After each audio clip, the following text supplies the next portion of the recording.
Hello, this is a video review of my '89 Toyota pickup, four-wheel drive, Xtra Cab that I have up for sale. It has the 3-liter V6 manual transmission. Here's a walk around. Has newer Nito trail grappler tires. They only have about 500 miles on them. The paint is okay on the sides and pretty well sun bleached on the top, but not much rust. Only a little bit in the door jamb area. Otherwise nice and pretty straight. There's a few little dinks here. This was used primarily for off-roading, so it's got the bumps and bruises. Trim's okay. Some of the things I'd like to talk about. I've had this truck for 12 years. I bought it with 156,000 on it, and now it has 186. So in that time, I've only put about 30,000 miles on it. And in the interior,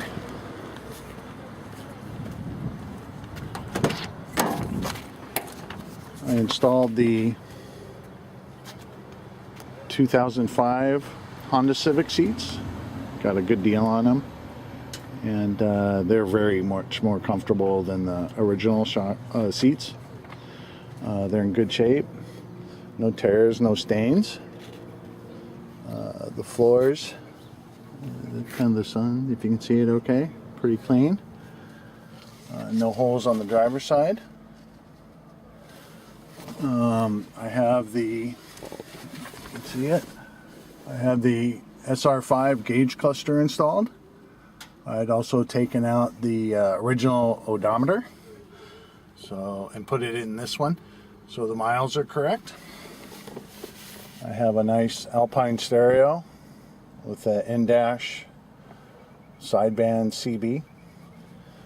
There's a power amplifier for the stereo.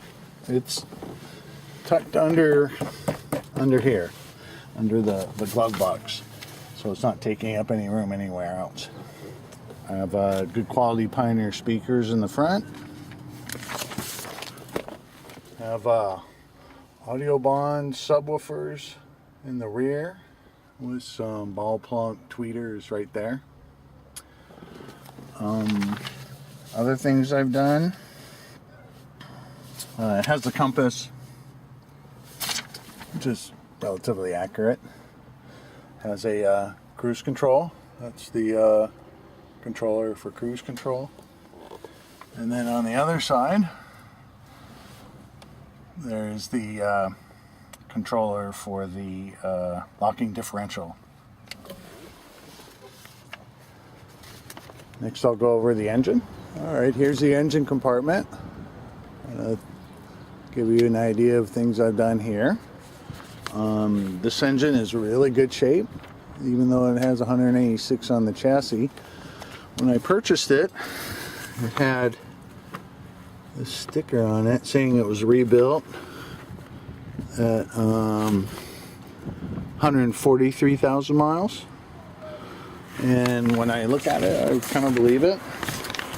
Here's the compression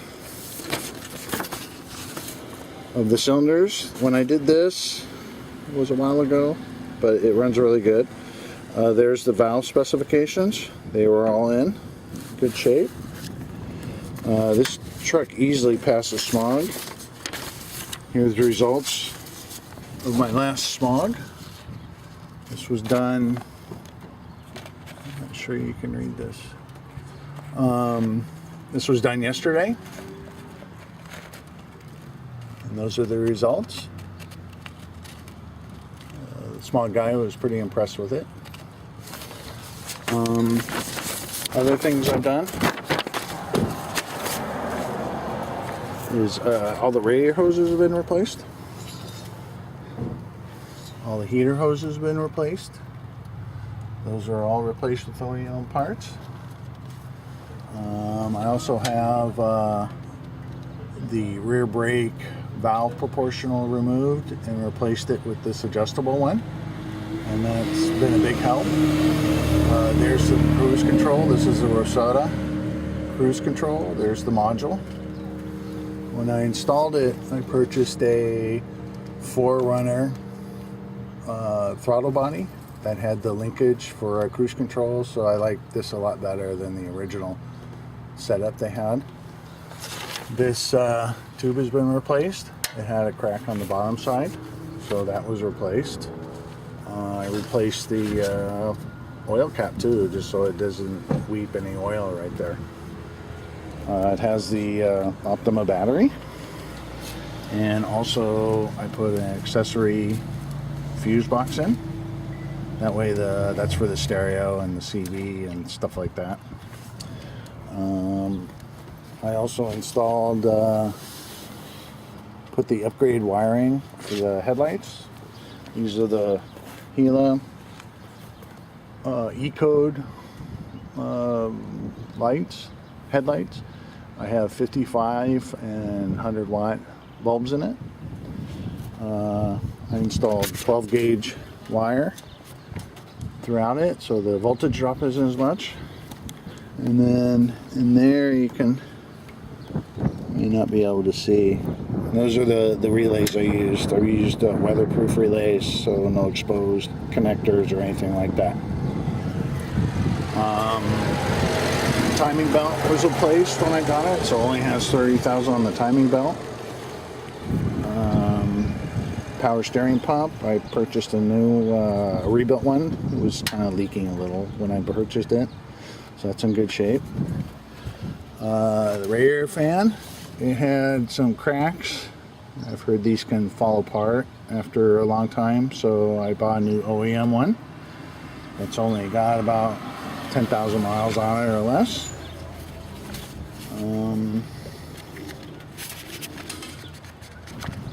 Let's see, something recently I did was I took the injectors off, had them cleaned, and they passed really well. They're all within about 1% of each other in flow. So that was a good upgrade. And another thing, it has a fresh Assen clutch. I put that in a little while ago. And as you can see under here, no leaks. Nice and dry. I put a new main seal in also. And so that's all fresh. The drive shaft I grease often. That's in good shape. The catalytic converter was replaced recently. The drive shaft I had rebuilt when it needed to get shortened. I recently put on trail gear springs to get rid of the 4-inch lift blocks. So the drive shaft, so I put a new center bearing in.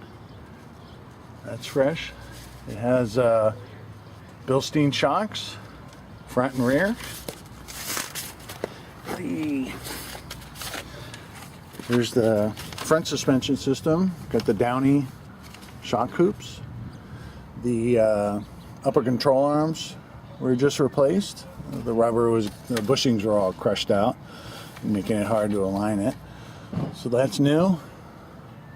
The upper and lower ball joints are new when I purchased the truck, so they only have a few miles, 30,000. Rancho torsion bars, kind of make up for the weight of the winch and the bumper. I have the Total Chaos idler arm. The stock one bent while off-roading one time. The relay arm was replaced under the factory recall. Has a Rancho steering dampener. It doesn't look like much, but every time I've taken it off, it had real smooth operation and still worked really well. There's the Bilstein shocks. The tie rods are fresh and tight. Replaced those recently. Those are one of the newest ones. When I first bought the vehicle, I just kind of went through a lot of things. Bought a rebuild kit for the front axles, so The boots are in good shape, fresh grease. I've serviced the hubs and the front wheel bearings a couple times since I've owned it. We greased them and everything. The front brake pads are in good shape. The rear brakes were also replaced recently. When I purchased this truck, it had a persistent leak on the rear main seal, or the rear wheel bearing seals, which turned out to have something to do with the retainers being scored. So that's been fixed. So the rear brakes are all in really good shape. The exhaust is the muffler's, forget the brand, a turbo muffler with a 2-inch pipe going back. Here's the Toyota e-locker that I installed. I got that from Inchworm. That's a great mod. Really helps it. I have the trail gear vent kit, if you can see it. That goes up like that. Have the upside down U-bolts from Trail Gear. I've always filled this differential with AMSOIL Extreme Gear. The engine I've always filled with Mobile One 1030. The front differential, same thing, using AMSOIL. This also has a 2-track limited slip in it, so it's a great wheeler. So there we go. Has a here's the front winch.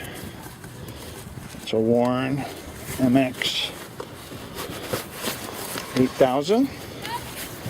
I have the synthetic rope on it, and also I replaced the controller with a contactor, and I re-greased it. I bought the winch used and just kind of went through it, fixed it up.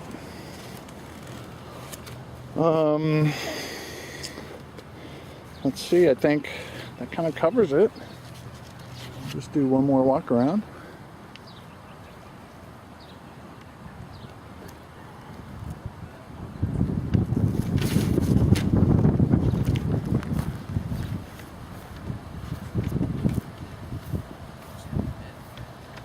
As you can see, it has,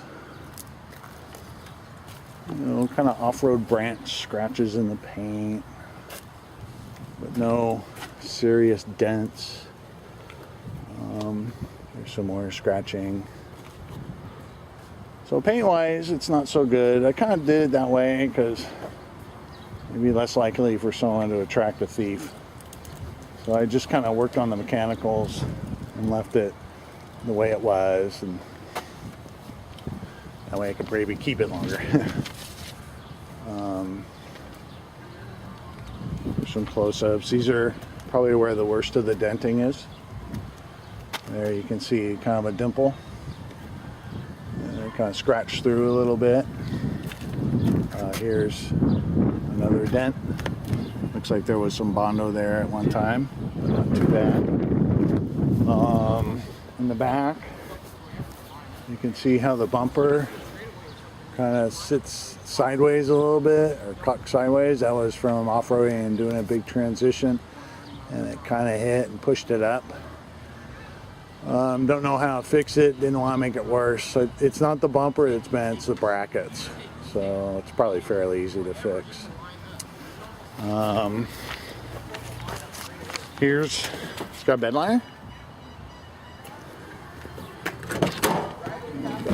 Here's what I was talking about, some of the places with rust. Okay, none there. It's on the driver's side.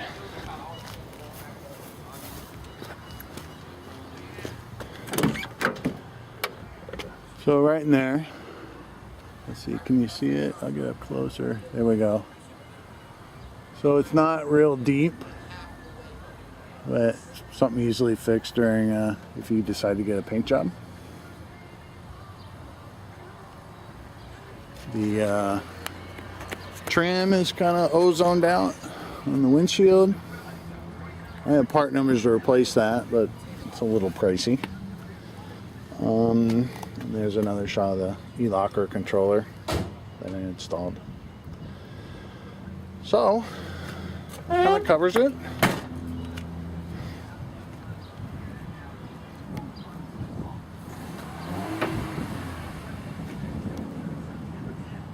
Thank you for looking. Here's a little more history of the truck. This is a smog that I took where it failed, and after doing some troubleshooting, determined it needed a new catalytic converter. So I purchased the one it currently has. As you can see, it passed, and passed pretty easily. So that was definitely the problem there. That's all I had to do was put a new cat on it. Here is the smog check 2 years later, and it still looks just about the same, but easily passed. And here was the smog check 2 years ago. And as you can see, it hasn't changed pretty much at all, and easily passed. And then I showed you the one I just took yesterday. So that is, to me, that's a good indicator of how well an engine is running. If it'll pass smog, indicates there's not many other problems going on with it. Here are some more pictures of other repairs I've done. The truck came with, these are cables that I'm showing. Those right there and there. Originally they were just steel cables in a sheath, and they would begin to rust, so it was very stiff to operate the air, or the heater and defrost controls. So these are the Toyota upgraded ones. They have the Teflon sheath here and a new cable sheath there. So it works very smoothly now, and so that was a good fix. Here was, this is the end of the windshield wiper. Originally there was a bracket around like this, and then there was a hole here, and there was a plastic cup that acted as a ball joint kind of thing, and they had a little tab in this area, and the tab would break, and so now this thing would spin around. Instead of on the ball, it would spin on the bracket, and you get a whole lot of play in the windshield wiper, and it wouldn't work very well, and they'd ultimately break. So this is a stainless steel Heim joint, and drilled and tapped it, put it on the end of the arm. This should last longer than the truck. Here's the other side, so I kind of ground them down and then ground down the bolts, so that should last a long time. Here's the clutch I put in it. This is an Assen clutch. Just a picture I took when I installed it. This was pretty recent ago. Also had a main seal put in too. And I repacked the holder, or the housing for the rear main seal. That's actually, it was leaking the oil, and that's why it fouled the clutch, and I replaced the whole clutch and did all that. And there's been no leaks for probably 10,000 miles or so, so it's in good shape. And this is just the picture of the clutch package. Also, I'd like to point out this. The truck will come with these factory service manuals, and as I've changed things or done things, I've updated the manual, so it's very current. This one covers the engine. So since I put a different throttle body in it, from a 92 runner, I have pages from a Toyota manual for that. So you can kind of backtrack what I've done. Here, this is where most of the work has been done. Here's the instructions on the trail gear lift kit, so you can service that if you need. Here's stuff on the cruise control, so you'll be able to work with that, the aftermarket one. And more of the same. Here's This is information on the cruise control again. This is the wiring diagram for the E-lock controller that I made. And so that's how it's hooked up. This is about the accessory fuse box that I showed you. So that's all that. That's the schematic that it came with. Here are the changes I made. Like here, you can see the pain-free fuse box, and so that's how that's connected. I also have made the changes of anything I've done. I've updated the manual. Here, like where I've changed the headlights, this will show the changes. So here are the cuts that are in the wire. Here's the new headlight relays. These are tied together, high relay, high relay. This wire here is an orange wire that goes into the cab, and that operates the high beam controller. That's a little different than it was before. So you can see I've cut the wire here and tied it in this way, so you can backtrack. Here are the fuses, and a 2-amp fuse going in. So I've made sure that any changes that were done to this truck are reflected in the manual, so someone can actually work on it.